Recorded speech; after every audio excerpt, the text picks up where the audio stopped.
Hi guys, welcome to our channel. పెళ్ళంటే నూరేళ్ల పంట అని చెబుతారు. మనిషి జీవితంలో అత్యంత ముఖ్యమైన ఘట్టం పెళ్లి. వివాహ బంధంతో ఒకటైన జంట కుటుంబం జీవనంలోకి అడుగు పెడతారు.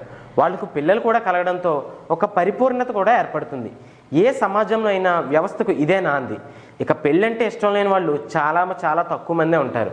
25 ఏళ్ళు దాటాయంటే ఆ కుర్రవాళ్ళ ఆలోచనలన్నీ పెళ్లి మీదే ఉంటాయి. అలాంటి కుర్రవాళ్లకు ఇది నిజంగా బంపర్ ఆఫర్ అనే చెప్పాలి. థాయిలాండ్కు చెందిన ఆర్నాన్ రోడాంగ్ అనే కోటీశ్వరుడు తన కుమార్తెను చేసుకున్న వాళ్లకు 2 కోట్లు ఇస్తానని ప్రకటన ఇచ్చాడు. ఇంతకీ ఆ ప్రకటనలో ఏముందో తెలుసా?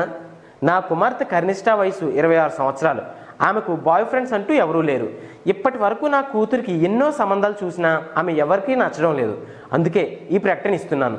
మీలో ఎవరైనా నా కూతురిని పెళ్లి చేసుకుంటే 2 కోట్ల గిఫ్ట్తో పాటు నా బిజినెస్లో వాటా కూడా ఇస్తాను. అబ్బాయి చదువుతో సంబంధం లేదు, కష్టపడే మనిషే ఉండాలి. భార్యను బాగా చూసుకోవాలి. దేశంతో మాకు సంబంధం లేదు, ఏ దేశం వాళ్ళైనా నో ప్రాబ్లం. ఆసక్తి ఉంటే తనను సంప్రదించండి అంటూ సోషల్ మీడియాలో పోస్ట్ పెట్టాడు. సాధారణంగా థాయిలాండ్లో కట్నం ఇచ్చే సాంప్రదాయం లేదు.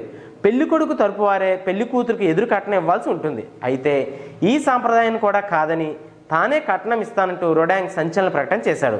అయితే ఈ విషయం కర్నిష్ఠాకు ఫ్రెండ్స్ ద్వారా తెలిసింది. తండ్రి ఇచ్చిన ప్రకటన చూసి ఆశ్చర్యపోయింది. మంచి వ్యక్తి భర్తగా వస్తే తాను కూడా సంతోషంగా పెళ్లి చేసుకుంటా అని, కానీ తన వద్ద నుంచి 2 కోట్లు రాబట్టడం అంత ఈజీ కాదని కవ్విస్తుంది కర్నిష్ఠ. ఏది ఏమైనా 2 కోట్లు వస్తాయంటే ఈ రోజుల్లో చాలామంది పెళ్లికి రెడీ అంటారు. సో అలాంటి వాళ్ళు ఎవరైనా ఉంటే ట్రై చేసుకోవచ్చు మరి. సో మరింత ఇన్ఫర్మేషన్ కోసం అండ్ లేటెస్ట్ అప్డేట్స్ కోసం చూస్తూనే ఉండండి our channel. If you like the video, please like us and subscribe Tollywood Nagar.